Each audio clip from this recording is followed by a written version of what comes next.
আসসালামু আলাইকুম।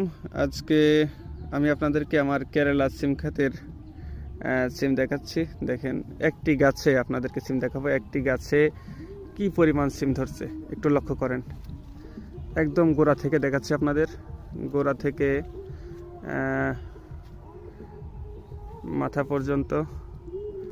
এই দেখেন কি পরিমাণের সিম। এখানে মিনিমাম 2 থেকে 3 কেজি সিম আছে শুধু এই জায়গাটায়। একটু লক্ষ্য করেন, 2 থেকে 3 কেজি সিম আছে শুধু এই জায়গাটায়। পাতার কারণে হয়তো আপনাদেরকে ভালোভাবে দেখাইতে পারতেছি না, তবে প্রচুর পরিমাণে সিম। শুধু এই গাছটিতে নয়, প্রত্যেকটা গাছেই একই